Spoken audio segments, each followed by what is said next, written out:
Hello.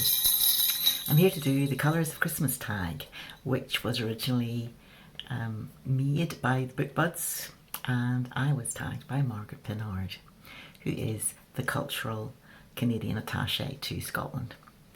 It may not be official, but we know who cares. Right, so the basic idea is to have Christmassy themes and colours on your books. I haven't done particularly well in this. However, I could have filled all the time we have together by simply doing books with red covers that seem to be easy to get. First off, and probably the winner, is this book, Stephen Fry, The Ode Less Travelled. Fantastic book. It was a real Christmas favourite a few years ago. Will be easy to get for yourself if you fancy it, and it walks you through the different kinds of rhythms and ways to write lines in poetry. It gives you some exercises. It's fun. It would be a great thing to do over Christmas actually, and you should be able to get it really easily in any second-hand bookshop. Next, red covers. I actually saw something I fancied, but it's cheating because it's a red spine, but it sits on my bookshelf, so I was thinking it was red. It's Pilotsy Artworks, Pilotsy at Large in Edinburgh, Artworks and Creative Responses. So you get to see photographs of his sculptures, and they are spread throughout the city of Edinburgh. That's quite fun. So you can take it with you on a trip to Edinburgh and spot the artworks. Right, green cover and gold cover or gold highlights I'm putting together for a book I've just finished recently and I'm planning to eventually write a proper review of. This is Vanessa Bell by Frances Spalding, although actually there was, I'm telling you wrong, the Wendy Hitchmy book I want to write to you about, to explain, to review properly, but this was a fantastic background to the life, and the Wendy Hitchmy book actually is the art more, so of course I like that. But this is a good book in itself, well worth having if you're interested in art, and especially the Bloomsbury Group and Charleston House. Right, so that's green and gold. Sparkly book, drew a blank. But this book is red, but has some sparkly things in it. And it's all about interior colour. Vital Colour it's called. Now, it's printed quite a while ago, so you're going to struggle to find it probably. I have got it second hand, and it was, when was it printed?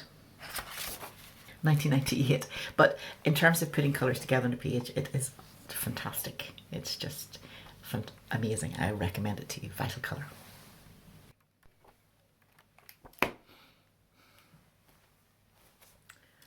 Now we come to Snowman.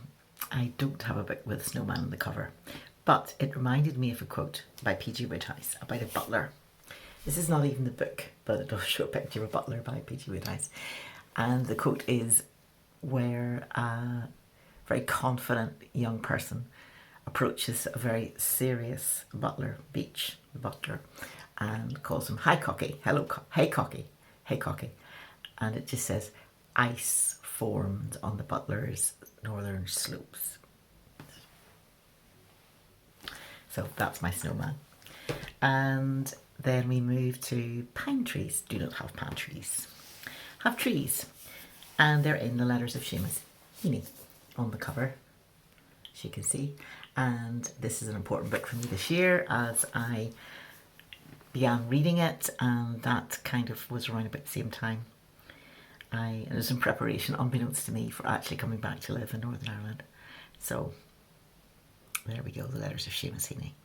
Of course, at the moment, one of the big publishing stories of the Christmas season is the poems, the collected poems of Seamus Heaney, and that is an obvious companion to this. So possibly that's what I'll be getting up to in 2026.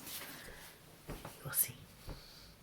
Now, star on the cover. I am going to go for Bethlehem star. Very, very, very, very, very Christmassy. Very, very, very quilty. This is from the back cover of Quilts at the American Museum and Gardens in Bath, which I visited just a few months ago. Warmly recommend. This particular book, it's something like I think it's about £25, but considering that if you go to see the museum, the entrance fee is something like about £15. And then if you factor in your travel for actually getting to Bath in the south of England, well, if you're coming from America, it's quite a lot. So do get this. It's very well illustrated. I'll give you a little flick through view so that you can see what you would be getting, but I warmly recommend it. And of course, a visit is another delight if you can. Now, last book, a Christmas book. Okay, this is, again, a not really, I suppose. Imaging the Word is a glorious book which talks through the various stories in the New Testament in this version. There's several. This is the third one, I think, volume 3. Arts and Lectionary Resource, volume 3. Yes, volume 3. So it's covering the New Testament, and there are lots of pictures and poems and thoughts from different cultures rather than just the usual westernized idea. And that gives it a whole way of opening up pictures and thoughts. And I think the simplest thing is I'll show you, a flick through would be easier, and I'll show you a few pictures from it. But it's a joy and a resource and something to look at and enjoy and just delight in. So tagging others. If you haven't already done this and you fancy doing it, have a go. But it may not be to your taste, or you may be like me, you're really not thinking too much about the covers of a lot of your books so much as the content. And I think this would be an easy time to do if you're into cosy mysteries, if you're into things like Agatha Christie, for whom the ideal, of course, is a whole group of people gathered together for Christmas, and then one by one they start to die. It's just perfect. They get cut off by snow, they're all stuck in the same house and they have to solve the murder. It's a very common setup.